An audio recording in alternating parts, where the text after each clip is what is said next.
Muy buenas tardes, les habla la doctora Noelia Alfonso, miembro de la presencia Junta de CESPE para Venezuela, y he sido invitada el día de hoy por el doctor Carlos Vitre a compartir con ustedes aquí en el diplomado de estas de revistas científicas acerca de los aspectos editoriales legales. Yo le coloqué como título algunas pinceladas, porque realmente eso es lo que voy a tratar, pues apenas algunas pinceladas, y le coloqué en el ámbito del derecho comparado porque dado que en el diplomado hay miembros de distintos países, voy a referirme en algunas cosas a cada uno de los países, por cuanto estos aspectos, si bien es cierto, tienen un reconocimiento internacional, luego cada país tiene una regulación específica, especialmente en cuanto a la instancia en la que se lleva a cabo los procedimientos y los lapsos, el número de ejemplares que solicitan, el monto de la tasa o arancel que se paga, entre otros. Claro está, hay algunos de esos detalles en los que yo no voy a profundizar porque no tengo acceso a ellos, porque generalmente ese monto del pago se refleja es después que se ha realizado algunos pasos en el que usted se lo hacen saber. Pero sí quería señalar pues que básicamente esas son las diferencias entre un país y otro: la instancia en la que se realiza el trámite, los lapsos de tiempo y el arancel o tasa que se paga en relación a eso. Vamos entonces a comenzar. La dinámica que vamos a utilizar es que yo voy a desarrollar cada aspecto que tengo aquí en estas láminas y luego pues lo abriremos a que ustedes pregunten. Sería más interesante y más dinámico que sobre la marcha de lo que yo digo ustedes preguntaran, pero por temor a que me quede sin energía eléctrica o sin señal, prefiero dejarlo para el final, de manera que si se presentara alguna contingencia, pues ya ustedes tienen la información y a posteriori yo podría darle respuesta a las preguntas, por supuesto si tengo la respuesta. Entonces comencemos. En primer lugar, entonces tenemos el término propiedad industrial, el cual consiste o está referido a las creaciones de la mente, las creaciones que son producto del intelecto humano.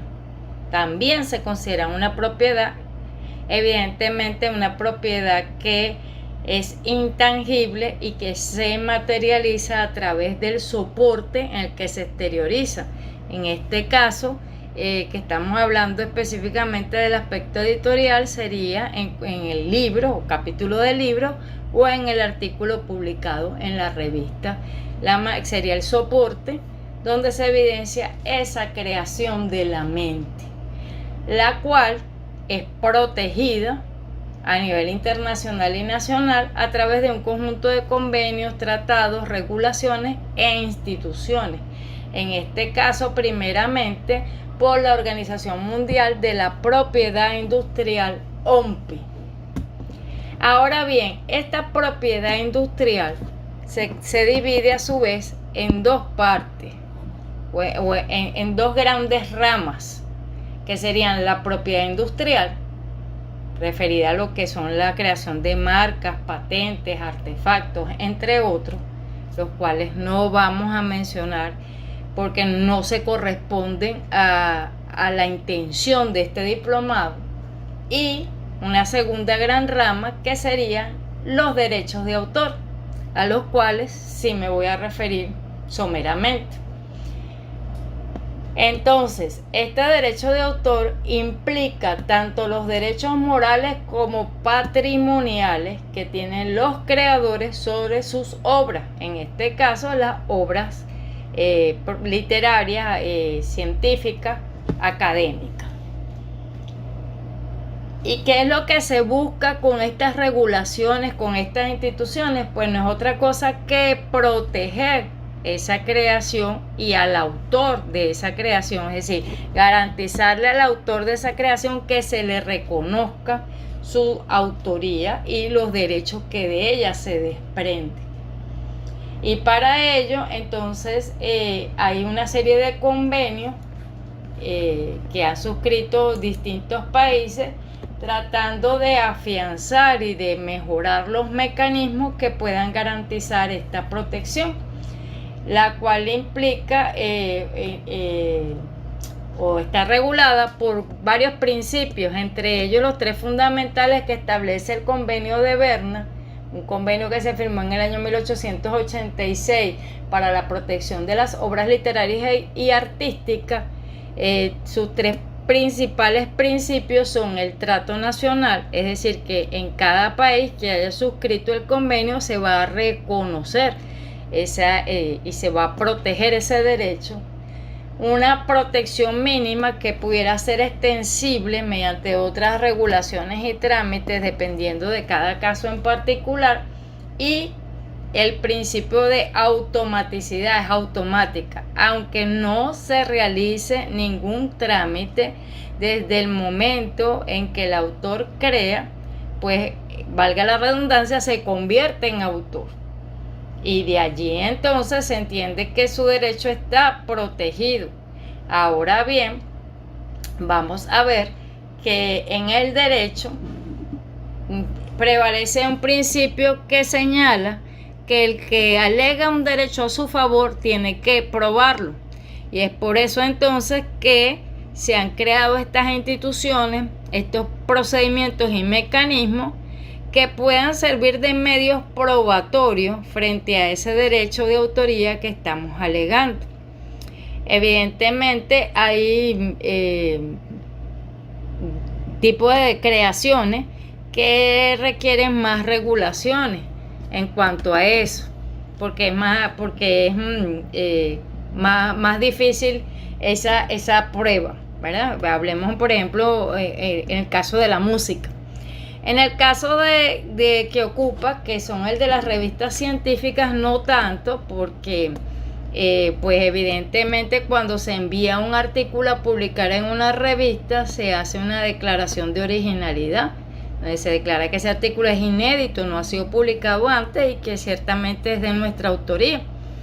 Y en teoría pues eso bastaría, más sin embargo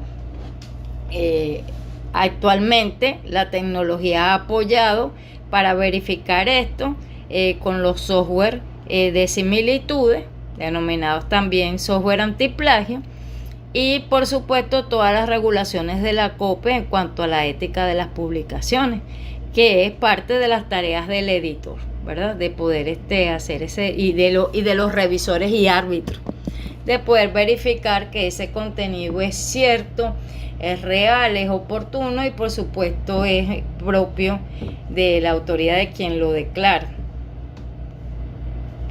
Entonces, en este sentido, pues vamos a decir que se allana el camino.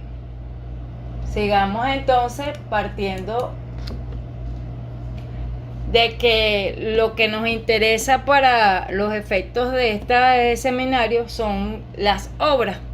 Es decir, no solamente los artículos, aunque el diploma es propiamente de revista, pero también como habla de los aspectos editoriales, pues no puedo dejar de nombrar la parte de los libros, y aquí entonces entrarían las obras. Las clasificaciones internacionales y nacionales de las legislaciones de cada país suscriben la misma clasificación. Las obras se clasifican en individual, cuando es un solo autor, en colaboración, cuando algunos autores han enviado escritos para esa misma obra, en colectivo, cuando ya hay un proceso más meditado de que todos vamos a escribir acerca de este tema para ver los diferentes aristas, hay como más unidad en la forma como es llevada esa obra. Anónima, cuando el autor decide que no quiere revelar su nombre, por las razones que sean. Seudónima, cuando el autor decide que no quiere revelar su nombre ni su identidad, pero que va a utilizar una identidad que pudiera ser atractiva para los lectores y por la que lo pudieran identificar, como es el caso de los seudónimos, obras inéditas, obras póstumas. Hay personas que escriben y no publican en vida, pero luego logra publicarse esa obra después de fallecido, una obra póstuma, obras originarias y obras derivadas. Esta es la clasificación que se mantiene, como les digo, tanto a nivel internacional y que suscribe la legislación de cada país. Entonces podríamos señalar que el derecho de autor es una de las manifestaciones del derecho de propiedad, en virtud del cual el creador de una obra puede usar, gozar y disponer de la misma sin más limitaciones que las que establezca la ley. Registra entonces el aporte original de una persona a los diferentes campos del saber y le reconoce el justo derecho de beneficiarse del fruto de sus investigaciones o de su quehacer creativo. Este derecho de autor es un derecho complejo, con un vasto contenido, entre el cual tenemos en la parte de los derechos morales, que implican el derecho a la divulgación, al reconocimiento de la paternidad de esa obra, a la revelación, la integridad de la obra y a la modificación. Por su parte, en cuanto a los derechos patrimoniales, entonces estos implican la reproducción, la distribución, la comunicación y la transformación. En el entendido que cuando se hace una cesión de derecho a una editorial o a una revista científica, lo que se ceden son los derechos patrimoniales, no así los morales. El autor nunca deja de ser el autor de su obra. Lo que el autor cede es ese derecho a que otro la reproduzca, la distribuya, la divulgue, como pasa con los artículos. Cuando se entregan a las revistas para ser publicados, algunas revistas exigen una cesión de derechos y entonces pues se le está cediendo ese derecho a que la revista sea el que lo publique y decida cómo lo va a difundir. Pero nunca deja de reconocerse el derecho moral de quién es de la fuente, la autoría de ese artículo. Esta infografía nos sintetiza esto de una manera muy didáctica. Nos dice 8 tips sobre el derecho de autor. El primero, el derecho de autor ampara obra, no idea. ¿Por qué? Porque el pensamiento no es tangible. Así como en materia penal hay un principio jurídico que dice que el pensamiento no delinque, aludiendo que una persona puede pensar en matar a otra, pero mientras no haga nada en contra de la persona no puede ser sometido a un juicio o a un proceso penal. Pues asimismo, en materia de propiedad industrial, una idea que no ha sido materializada, que no ha sido exteriorizada, no puede ser amparada. Entonces se deja claramente establecido que el derecho de autor ampara es una obra. O sea, cuando yo te escribo un capítulo, cuando yo te escribo un libro, cuando yo te escribo una novela, un cuento, un artículo, un ensayo, el derecho de autor se obtiene por el simple acto de crear la obra, que era lo que les decía. No es que después de un procedimiento determinado es que se empieza a ser autor, no. Se es autor automáticamente desde el mismo momento en que se crea. Lo que se busca con estos procedimientos es poder garantizar frente a terceros ese reconocimiento. En materia, la finalidad pues de la materia registral, la publicidad registral, que es la que nos va a permitir tener efectos erga omnes, efectos frente a terceros. Cuando pasa esto, por ejemplo, con los cantantes que dicen que música es plagio, precisamente el tener las partituras, el tenerlas registradas, pues le va a permitir poder poner frente a terceros que no es cierto, que esa creación es propia. En creaciones colectivas, el derecho de autor pertenece a las personas naturales que participaron de la creación. Es decir, tiene el mismo tratamiento que si se tratara de un solo autor. A cada quien se le reconoce su aporte. Fíjense que este es un elemento muy interesante porque Ahí, de acuerdo a la ciencia o a la disciplina a la que se refiere a la revista científica, permiten un número determinado de autores, que en algunos casos es mayor que en otros. También, por supuesto, debido a la complejidad de la investigación que se reporta en ese artículo. Pero con frecuencia las revistas piden que se declare cuál fue el aporte específico de cada autor en ese artículo, para que precisamente allí esa declaración sirva de reconocimiento en cuanto a cuál fue su creación, de qué parte él es autor. Señala también esta infografía que al ceder los derechos de tu obra, debes especificar formal y detalladamente los fines, usos y o aplicaciones que autoriza. Es por eso que en el caso de las revistas, sus políticas editoriales deben ser transparentes, claras, precisas y contar con formatos y declaraciones en su página web, y en el caso de revistas que son en línea, y en el caso de revistas que son impresas, pues en la propia revista, en la parte final, donde quede claramente establecido qué es lo que se le está solicitando a ese autor que ceda. Y evidentemente pues que quede claramente establecido esto, cuál va a ser el fin, cuál va a ser el uso para el que se está autorizando.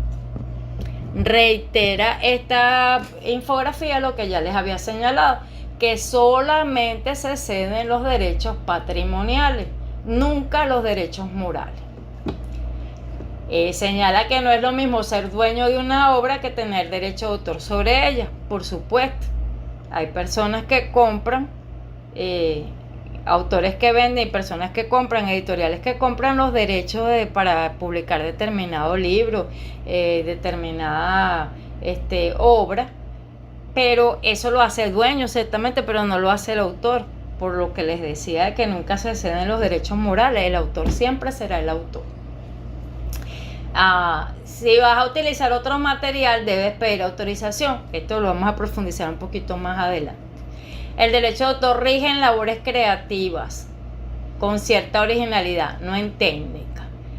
Evidentemente, no porque aquí hablan unos ejemplos muy precisos, no porque se imprimió algo, uno es el autor, no porque recortó algo, uno es el autor. Es muy preciso en que se refiere a creaciones, y como lo dije al principio, a creaciones de la mente, del intelecto humano.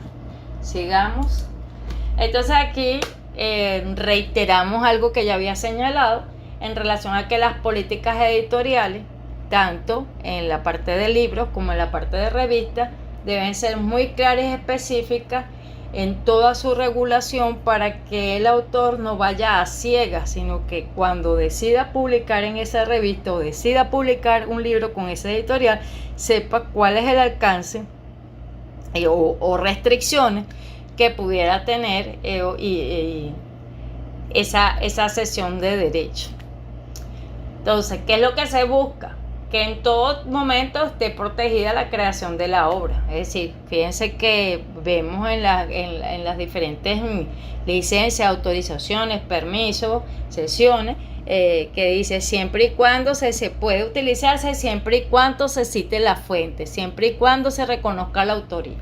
Entonces, a todo evento, lo que se quiere garantizar con este derecho es proteger la creación de la obra. Evidentemente de una obra que sea original. Y hay un principio aquí que es la indiferencia del destino de la obra, que tiene que ver con que cuando el autor la cede, no tiene control acerca de su destino. En el sentido de que cuando uno envía un artículo, por ejemplo, una revista, uno lo envía con toda la intención de que sea publicado. Y en la gran mayoría de los casos, pues es así. A veces con previa modificación y atención de las observaciones de los árbitros, a veces sin observaciones, pero en cualquiera de los casos, el que salga en el próximo número o en el número más arriba, depende de la editorial de la revista. No depende del autor. Por eso es uno de los ejemplos a lo que se refiere este principio de la indiferencia del destino de la obra. Sigamos. Ahora bien, existen distintos modelos de derecho de autor. Y en parte esto tiene que ver con los países. En el derecho se habla del derecho anglosajón y del derecho continental. Estos modelos en parte tienen que ver con esas dos legislaciones que tienen que ver con los países que la suscriben. Pero también tiene que ver con la elección del propio autor acerca de que hasta cuándo o qué es lo que quiere ceder. Entonces vamos a ver que hemos venido hablando de cesión y lo entendemos, pero aquí lo vamos como a ratificar. Bueno, una cesión es ese acuerdo entre dos partes. ¿Cuáles dos partes? Entre el autor y la editorial, o entre el autor y la revista, en la que se establecen, o en la que deben de quedar claramente establecidos, como ya lo señalé antes, los términos de la reproducción, distribución y uso de esa creación intelectual. Llámese capítulo del libro o artículo o ensayo. Vamos a generalizarlo como obra académica o obra científica, que implica la transmisión de esas facultades del autor a la editorial o a la revista, de esas facultades de carácter patrimonial, es decir, los derechos de explotación sobre la obra. Esto debe estar, insisto, claramente establecido en la revista, porque si el autor no está de acuerdo, pues sencillamente no mande su artículo.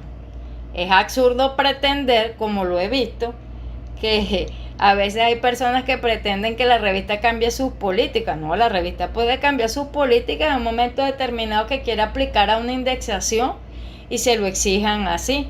Mira, debes modificar esta norma, este tipo de arbitraje, este tipo de licencia, pero no porque una persona que quiere publicar en esa revista no le convencen las políticas editoriales. Por eso es que estas deben ser transparentes, para que el autor, así cuando lee las normas de publicación en cuanto a tipo de letra, espaciado y todas esas cosas, también lea las normas de los modelos de derecho de autor, y si no le conviene, no le convence, no le gusta, pues sencillamente no mande su artículo a esa revista, seleccione otra revista. Porque, insisto, pues la revista toma sus decisiones de sus políticas editoriales cuando la revista comienza, que se crea, toma estas decisiones en consenso, en conjunto con su editor y su comité editorial, a veces denominan alguna revista comité científico, con base pues también tomando en cuenta los criterios de Latin, de Cielo, entre otros. Y es probable que en determinado tiempo de crecimiento de la revista comience a modificar algunas cosas para poder aplicar a otras indexadoras.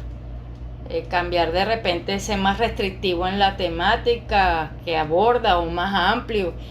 Cambiar, como les decía, el tipo de licencia, algunas cosas, pero no es con base a una persona, es con base a una intencionalidad de internacionalizar la revista y tener mayor visibilidad en los diferentes espacios que existen para ello, conocidos como indexadores.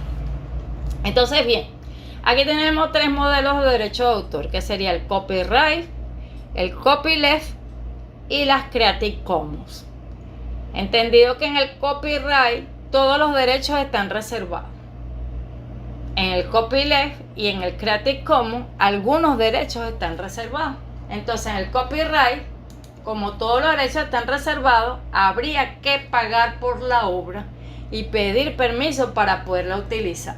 Por ende, no se puede redistribuir y solo se puede tener para uso personal, no se puede modificar. Seguramente ustedes tendrán en su casa alguna obra que señale estas restricciones. Por otra parte, y más en tendencia con lo que tiene que ver la ciencia abierta y el acceso abierto, tenemos el copyleft, en donde las obras pueden ser modificadas, copiar su contenido, compartirlo con otros usuarios, incluso una obra modificada y mejorada, siempre y cuando se mantengan las cláusulas, las pautas que están establecidas en el marco de ese modelo. Y la Creative Commons es muy interesante y es la que vamos a decir que de alguna forma está más en boga en este ámbito, como les decía, de la ciencia abierta y del acceso abierto, porque no existe un solo tipo de licencia. Entendía la licencia como una autorización que da el autor o la editorial para su uso. Porque el autor decide la protección que le quiere dar a su obra. Bueno, únicamente permito que la citen y la reproduzcan, permito que creen obras derivadas, permito que sea comercializado o no. Entonces, los usos que se permiten en esta obra están clasificados en los diferentes tipos de licencia. Por ejemplo, tenemos en la primera licencia, que es CC, compartir igual. La explotación autorizada incluye la creación de obras derivadas siempre que mantengan la misma licencia al ser divulgada. La segunda, reconocimiento no comercial. La explotación de la obra queda limitada a usos no comerciales. La tercera, reconocimiento no comercial, compartir igual. No se permite un uso comercial de la obra original ni tampoco de las posibles obras derivadas, ya que la distribución de las cuales se debe hacer con una licencia igual a la que regula la obra original. Licencia de reconocimiento no comercial sin obra derivada. No se permite un uso comercial de la obra original ni la generación de obras derivadas. Reconocimiento compartir igual. Se permite el uso comercial de la obra y de las posibles obras derivadas, la distribución de las cuales se debe hacer con una licencia igual a la que regula la original. Reconocimiento sin obra derivada. Se permite el uso comercial de la obra, pero no así la generación de obras derivadas. En cuanto a las revistas, a veces estas licencias se ajustan en función de, como les decía, de que se quiera aplicar a una determinada indexadora o base de datos que exija algún tipo de estas licencias en específico. Por lo cual, si estamos hablando de que existe de parte de ustedes una intencionalidad de crear una revista nueva, sería interesante que revisara los criterios del DOA, del Latin, de Cielo, algunas otras bases para ver cuál tipo de licencia Creative Commons o qué modelo de derecho de autor exigen ellos o si dan apertura en eso. De manera que, siendo que la revista está apenas iniciando, no tenga que prontamente cambiar de modelo o de licencia que haya seleccionado anteriormente por desconocimiento. En cuanto a este asunto, aquí traje una vía alterna que muchos no están de acuerdo con ella. Yo no tengo tampoco ningún interés en publicitarla, en el sentido de que no tengo allí acciones. Pues, sin embargo, sí la quiero dejar a conocer. ¿Qué es Safe Creative? Se trata de una plataforma de servicio en línea usada para el registro de derechos de autor en formato digital.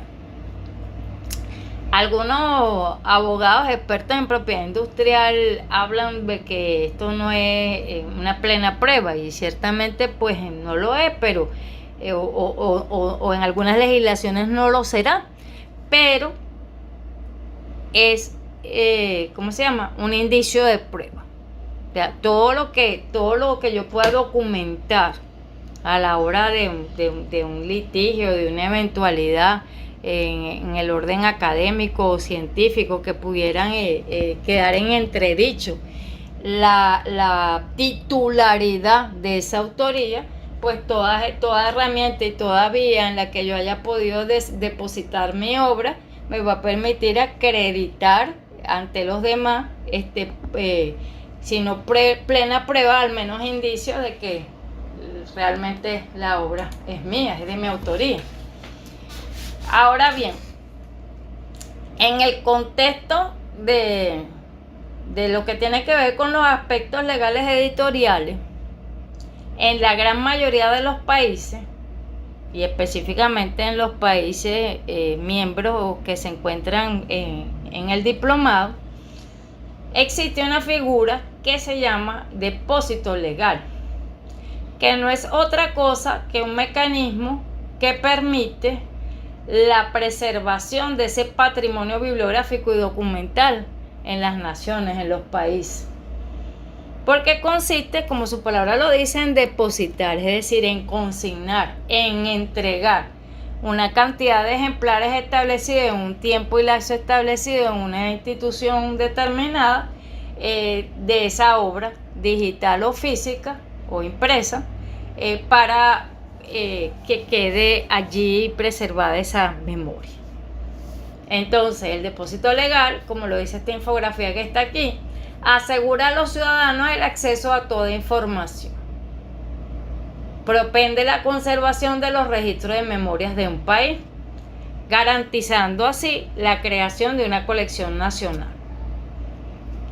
Favorece la compilación y publicación de una bibliografía nacional y regional y garantiza el control bibliográfico. Permite la adquisición, registro, preservación y disponibilidad del patrimonio bibliográfico y documentación nacional como reflejo de la diversidad cultural. Entonces, en la mayoría de los países, el depósito legal es de carácter obligatorio.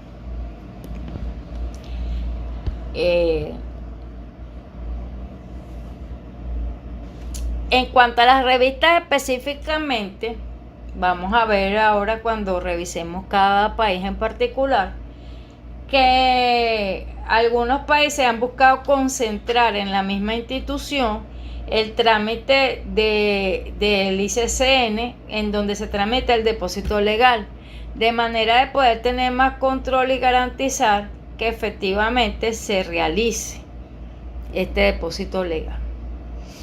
Entonces, porque las instituciones o los países que no tienen oficina para tramitar el ICCN en su país, sino que lo hacen directamente a través de la página web de ICCN Internacional desde Francia, en la planilla online que se llena para tramitar el ICCN, ellos no piden como requisito previo el número del depósito legal, de manera que allí no hay garantía para el país de que se haga. En cambio, en los países en donde este trámite se realiza directamente en el país, en la misma institución que se realiza el depósito legal o en otra institución, pero que ellos lo piden internamente como requisito previo, pues tienen más garantía de que se cumpla con este paso tan importante que, como lo señalé, va a permitir que exista una memoria nacional de todo lo que se ha publicado, tanto impreso como en línea. Entonces aquí, en cuanto a lo que es parte de la normalización, término o categoría empleado en el mundo editorial en general y en particular en el mundo de las revistas científicas, tenemos lo que se conoce como números normalizados, ¿verdad? Entendía que la normalización no es otra cosa que un proceso de estandarización y que va a permitir que en todos los países se lleve este control.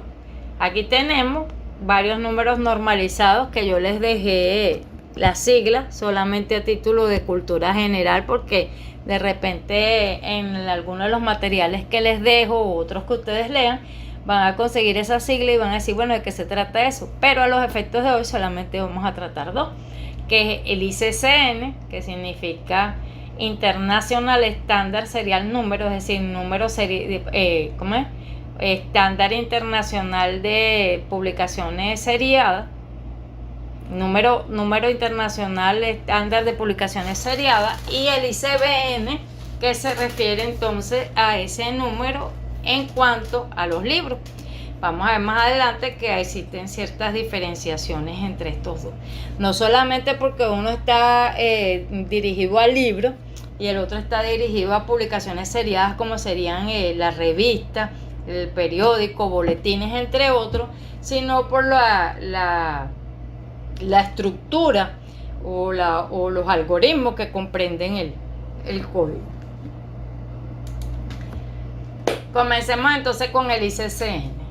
Entonces se trata del número internacional normalizado de publicaciones seriadas. No es otra cosa que un código numérico reconocido internacionalmente que consta de 8 cifras, la última de las cuales es un dígito de control. Este dígito va del 0 al 9 o una X. A diferencia del ICBN, este código no incorpora ningún otro significado que no sea la identificación de la publicación seriada. Es decir, no contiene prefijo, como si lo vamos a ver en el ICBN, que indiquen el país de la publicación ni tampoco el editor.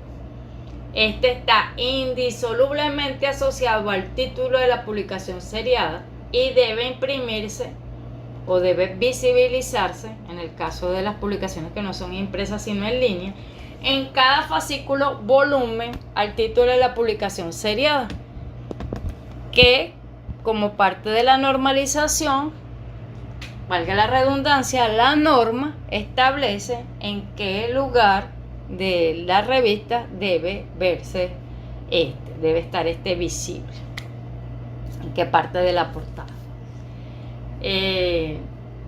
Existe un ICCN para la versión impresa y un ICCN, es decir, otro código para la versión en línea. Si la revista cuando se crea de una vez en ambas versiones, por supuesto de una vez se solicitan los dos, pero hay revistas que primero nacieron como impresas y luego a raíz de la tecnología y también de la pandemia decidieron, y de los altos costos en el caso sobre todo de los países latinoamericanos, entonces comenzaron a trabajar con una versión en línea. Entonces a posteriori de ya tener años con la versión impresa y empezar a sacar una versión en línea, debieron solicitar un ICCN propio para la versión en línea. Igualmente aplicaría si fuera la inversa. Si la revista comenzó en línea y después la revista se decide que comience también a salir en versión impresa, pues habría entonces que, ya teniéndose el ICCN en línea, cuando se decide sacar la versión impresa, habría que solicitar un ICCN para la versión impresa. Esto es fundamental y tan es así que cuando se quiere registrar la revista en cualquier otra base de datos, indexadora, repositorio, una de las primeras cosas que piden es el número del ICCN.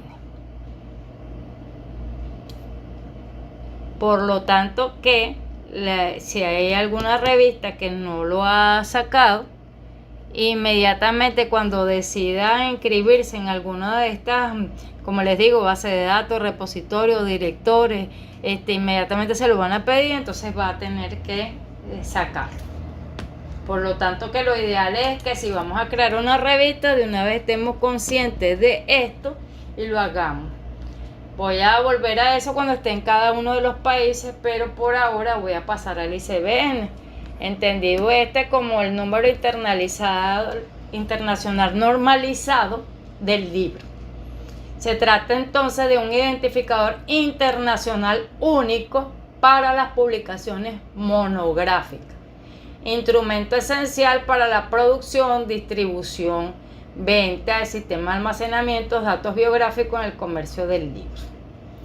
Fíjense que en diferencia que el código que nos dice que no identifica el prefijo a ningún país ni a ninguna editorial, sino que simple y llanamente el último número es de control, aquí en el ICBN sí podemos observar que la primera numeración se refiere a categorizar que se trata de un libro, el segundo grupo de números se refiere al país, el tercer grupo de números se refiere al sello editorial, el cuarto conjunto de números se refiere al correctivo del título y el último número es el dígito de control.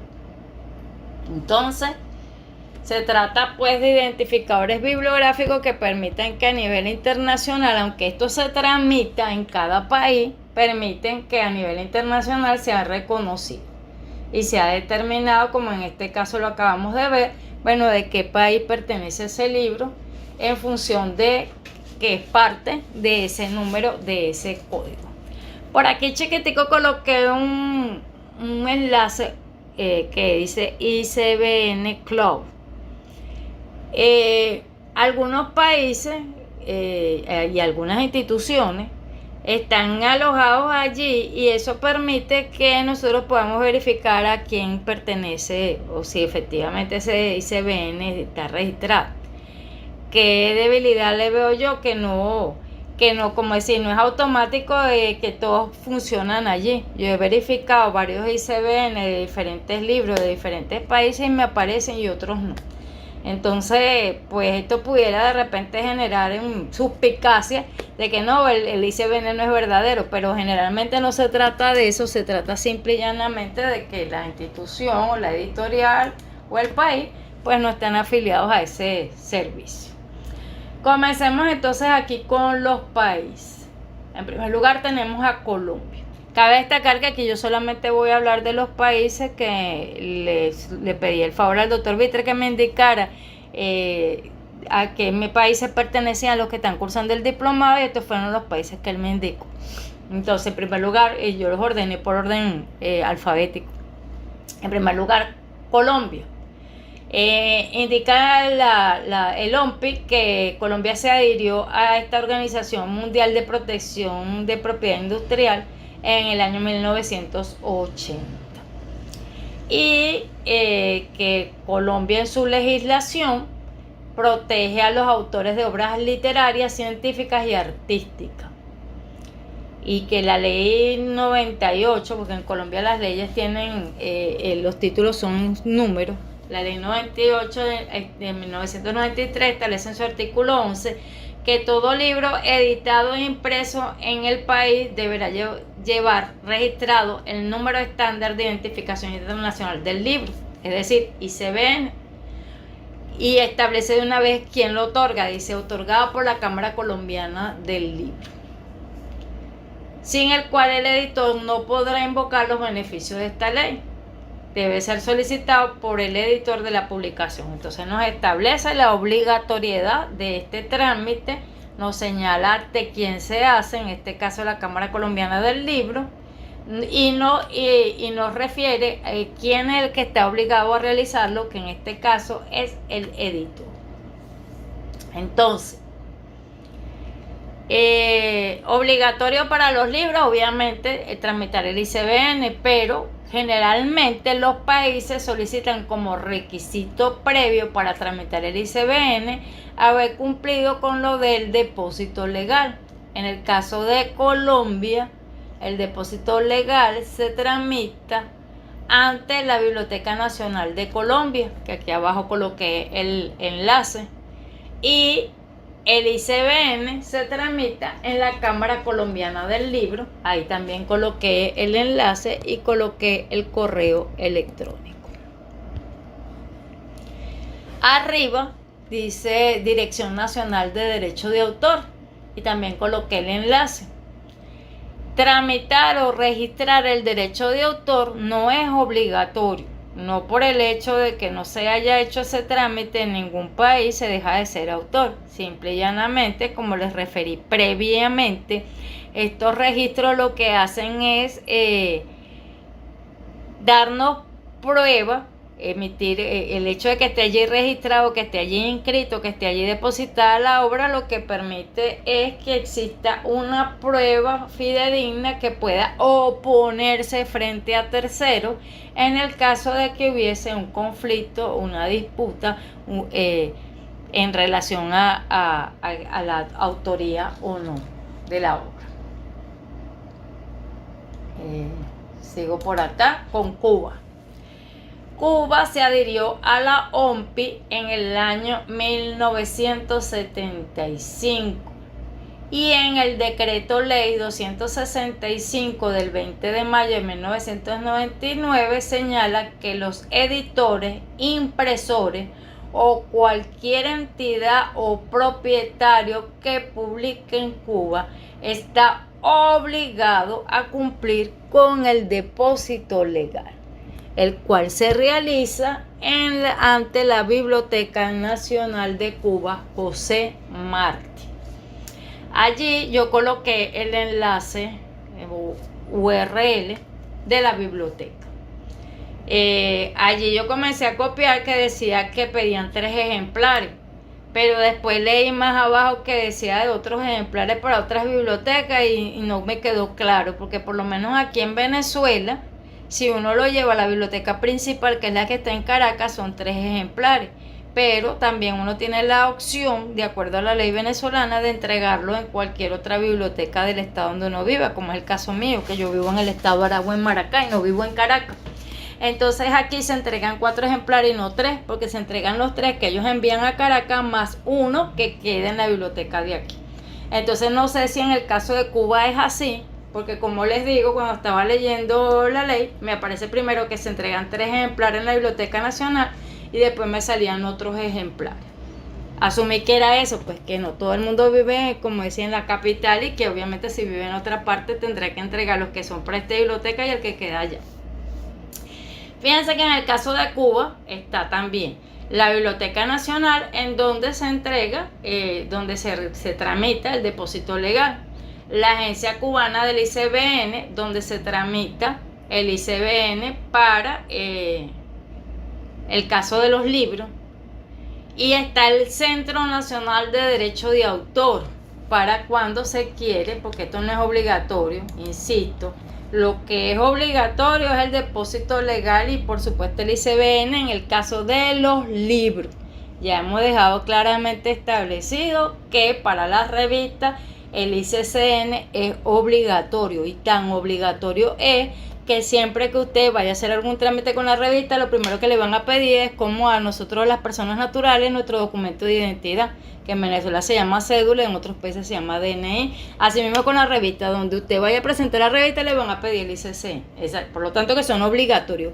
Que no es obligatorio, es opcional. Lo del derecho de autor. Bueno, es opcional en algunos países, en otros países es obligatorio. Aquí lo que encontré es que en Cuba lo reformaron recientemente en la Gaceta Oficial número 77 extraordinaria del 18 de diciembre del 2020.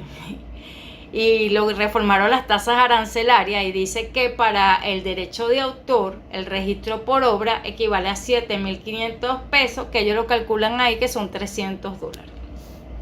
Pero cuando veía esto, decía que siempre ha habido esa contrariedad, por decirlo de alguna manera menos fuerte, con el asunto de la propiedad intelectual y el derecho de autor, porque en muchos países y muchas personas no hacen lo del derecho de autor, que bien sabemos que gracias a Dios no es obligatorio, sino que es una decisión del autor. Es por eso, porque para usted registrar algo que es suyo, y que todos los tratados internacionales y todas las legislaciones nacionales dicen que sí, que es suyo, de que usted lo hizo, usted tiene que desembolsar un dinero que a lo mejor usted no tiene. Y ahí tenemos el caso de las creaciones, por ejemplo el caso de Disney y otro tipo de creaciones en donde ellos no registraron la patente, la marca, la creación en el momento que lo realizaron, porque no tenían los recursos, no tenían el dinero, y después fueron víctimas de que otro se apropió de eso, de que otro lo robó. Y tenemos ejemplos de eso con múltiples inventos tecnológicos y de otra naturaleza. Entonces, y estamos aquí hablando de libros, pero en el caso de las patentes y las marcas, las tasas arancelarias son muchísimo mayores en todos los países.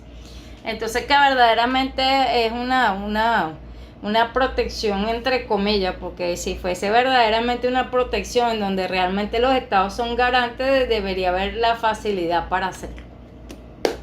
Aquí coloqué otras instituciones en los diferentes países que fui consiguiendo por allí. Voy a devolverme un momentico para señalar que en Colombia conseguí, además de las 3 que mencioné, la Asociación de Editoriales Universitarias Colombianas, que obviamente no tienen nada que ver con ningún trámite obligatorio, pero que si estamos en el mundo editorial es bueno saber qué hay en nuestros países. Ay, menos mal que me devolví para Colombia, porque no señalé pues que el ICCN en Colombia, o si lo dije, se tramita en la Biblioteca Nacional Colombiana. Creo que sí lo había dicho. Me disculpan.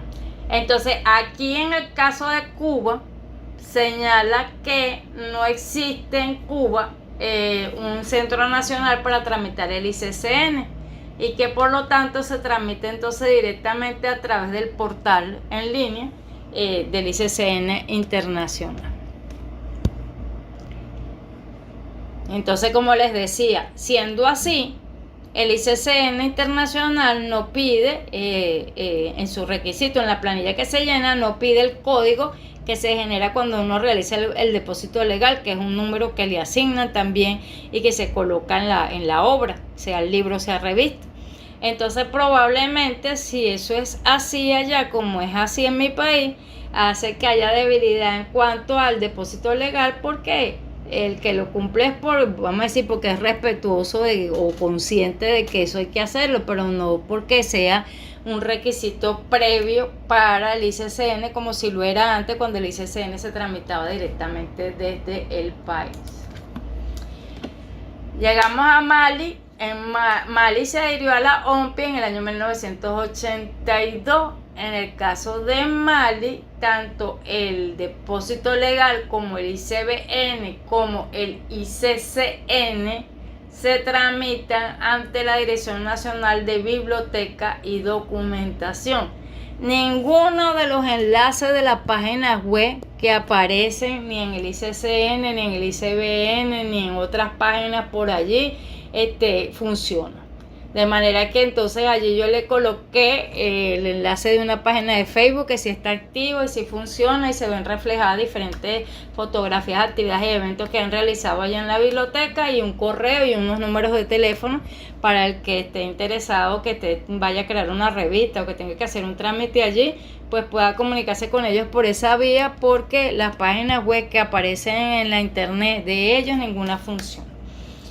En cuanto a lo que es el derecho de autor, Bunda, que es la oficina de derecho de autor, si el enlace sí funciona, pero no hay allí mucha información. Lo único que pude leer allí es que cobran 300.000 francos a la editorial por ese trámite del derecho de autor.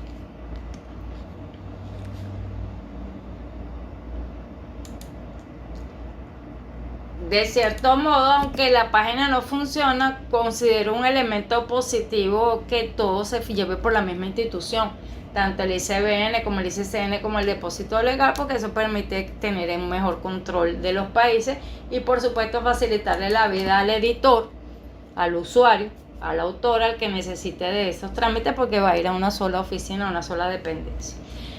México se adhirió a la OMPI en el año 1975. En el caso de México, tanto el ICBN como el ICCN se tramitan a través del Instituto Nacional del Derecho de Autor. Allí les coloqué el enlace o URL para que puedan acceder si requieren hacer algún trámite allí. Y en la Biblioteca Nacional Autónoma de México se hace el trámite del depósito legal. También coloqué allí el enlace de la página y el correo electrónico. A título informativo, en México existe la Cámara Nacional del Libro, CANIEM, y del libro mexicano, CANIEM, y existe una red de directores y editores de revistas académicas y arbitradas, que es un grupo de Facebook. Se abrevia la sigla Rediera. Y bueno, toda la especificación acerca del derecho de autor está establecido clara y específicamente en la Ley Federal del Derecho de Autor. Digamos que es uno de los países más robustos en ese sentido, porque encontré muchísima información, y obviamente mientras más informados estamos, tenemos más posibilidades de poder cumplir con todos los pasos, requerimientos necesarios. En Panamá encontramos que se adhirió a la OMPI en el año 1983 y que el ICBN para los libros se tramita ante la agencia panameña del ICBN, la cual aquí coloqué el enlace y el correo, y el ICSN, conjuntamente con el depósito legal, se tramitan ante la Biblioteca Nacional Ernesto Castillero. Allí coloqué el enlace del sitio web de la página y el correo. Cuando se trata de la inscripción o registro de los derechos de autor, estos deben hacerse ante la Dirección Nacional de Derechos de Autor. Y allí también coloqué el enlace de la página web y el correo. Ellos tienen allí la ley 15 de derechos de autor y derechos conexos y reglamentos, en donde pues si existe alguna duda acerca de los trámites, aunque la mayoría de esas páginas tienen allí especificaciones del paso a paso, podría consultar la ley. Encontré que en Panamá existe una asociación de editores y autores que las siglas son SEA Panamá, y la Cámara Panameña del Libro.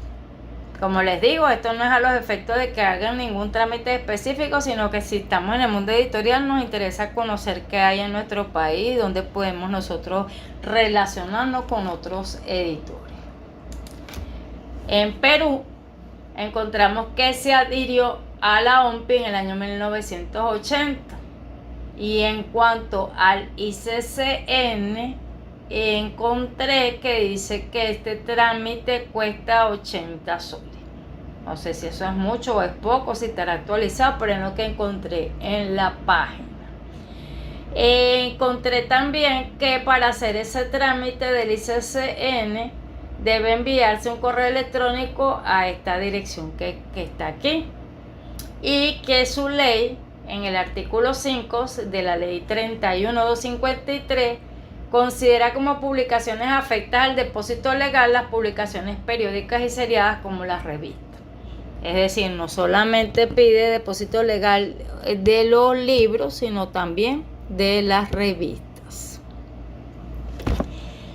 El trámite del depósito legal se hace en la Biblioteca Nacional de Perú a través de su página web, y aquí está en un cuadrito que hay que registrarse, crear un usuario y una contraseña para hacer todo este procedimiento.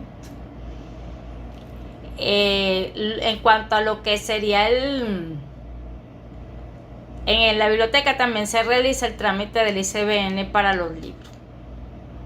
Como les dije antes, pues esto me parece que es muy bueno, porque se dirige a una sola institución y allí realiza todos los trámites que requiere. Entonces allí está concentrado tanto el depósito legal como el ICBN como el ICCN, porque si vemos el correo electrónico del ICCN dice BNP, que es Biblioteca Nacional de Perú. También aparece por ahí un número de teléfono.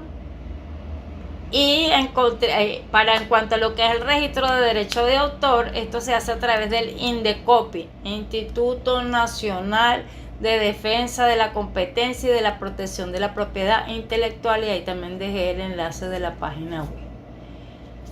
Encontré por allí que Perú también tiene una Cámara Peruana del Libro y una Asociación Peruana de Editores Científicos, APECI, aunque al parecer esta asociación ya no está funcionando, porque la vi referida en varios documentos, pero cuando busqué para la página web para colocarla aquí e ingresar, no la encontré por ninguna parte. Entonces me parece que ya no funciona.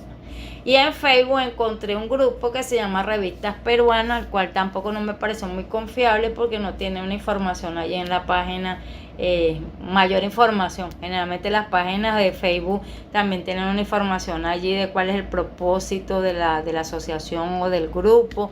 Si tienen una página web la refieren. Algún correo electrónico, al número de contacto, y en este caso no vi nada de eso, solamente vi las personas que la administran, pero igual lo quise colocar por los alegatos que ya había señalado anteriormente. Y finalmente llegamos aquí a mi país, a Venezuela, al cual se adhirió a la OMPI en el año 1984.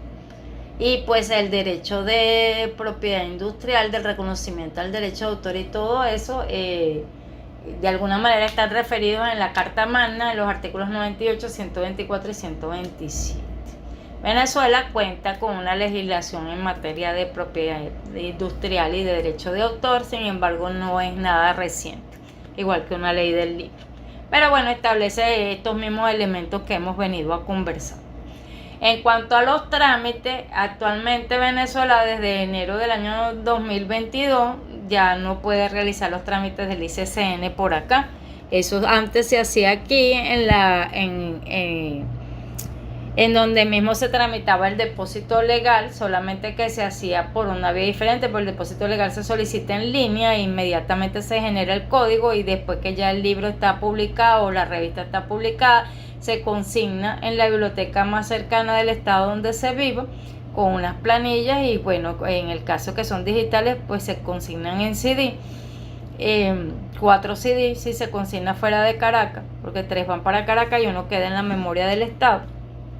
Antes el trámite se hacía que se llenaba la planilla, una planilla en formato Excel, se mandaba el correo del depósito legal y ellos respondían con el ICCN. Desde enero del 2022 ya no se hace así, se hace a través de la página del ICCN internacional, lo cual es bueno por una parte en el sentido de que inmediatamente cuando emiten el ICCN ya aparece en línea. Cuando se hacía desde aquí, desde Venezuela, a veces pasaban meses para que apareciera en línea. De hecho, yo tuve un caso con una revista que yo le solicité el ICCN aquí directamente en Venezuela cuando se hacía por aquí. Y cuando la fui a registrar en el directorio del LatinDesk, entonces me decían que ese ICCN no aparecía. Y yo tuve que escribir ICCN Internacional, mandé la constancia de asignación para que ellos me hicieran el favor de actualizar eso. Ya no hay ese problema porque ya se tramita directamente por la página en línea del ICCN Internacional. Inmediatamente que asignan el número pues aparece allí registrado. Lo único es que antes era gratuito para Venezuela y ahorita está costando 26 euros, 26 o 28 euros. El trámite del depósito legal, como ya lo señalé, aquí en Venezuela es un trámite sumamente rápido porque se solicita en línea y de una vez emite el número que se le va a colocar en el libro y uno lo que tiene es que descargar la planilla e imprimirla. Y lo que sí es costoso pues es la entrega de los 4 CD, porque esos CD deben tener la portada del libro o de la revista tanto en el disco como tal, como afuera en la bolsita o en la caja encuadrado. Y por supuesto imprimir las planillas que llevan ahí. En el caso del ICBN, pues aquí también se tramita en línea, no hay mayor problema con eso, se tramita en línea y la planilla que descarga de la solicitud se envía al correo y responden más o menos en 24 o 48 horas. En otros países me han comentado, porque la página de lo que está en internet, la documentación no dice nada de las travesías o de lo anecdótico que pudiera ser este procedimiento, pero sí me lo comentó algunos estudiantes que hemos tenido en el diploma de escriba escuela de escritores, que en otros países es más problemático realizar esto del ICBN, que la biblioteca hace como una previa revisión de la obra, de la calidad de la obra, de toda, y para luego emitir el trámite, y además tengo entendido que son más costosos que aquí en Venezuela. Aquí en Venezuela lo del registro del derecho de autor se hace a través de SAPI, es bastante engorroso ese procedimiento, hay que llevar eso para Caracas, las planillas con la entrega que se va a hacer y eso. El pago es en petro, se hace en bolívares, pero está calculado en petro. Entonces, pues, sé que es costoso, pero no sé cuánto es porque no me puse a hacer la conversión en petro. A título de información, pues en Venezuela está la Cámara Venezolana del Libro, su página bueno funciona, lo que tienen es un Instagram y ahí coloqué el correo para quien quiera ponerse, no sé, en contacto con ellos. Está el Centro Nacional del Libro y pues el Instituto Autónomo de Biblioteca Nacional es el que rige al depósito legal. Bueno, muchísimas gracias por su atención, espero que esta información haya sido de su interés, de valor para ustedes, y pues quedo atenta para sus preguntas. Quiero finalizar con esta cita de Leonardo da Vinci que dice que la ciencia más útil es aquella cuyo fruto es el más comunicable. Bendiciones para todos.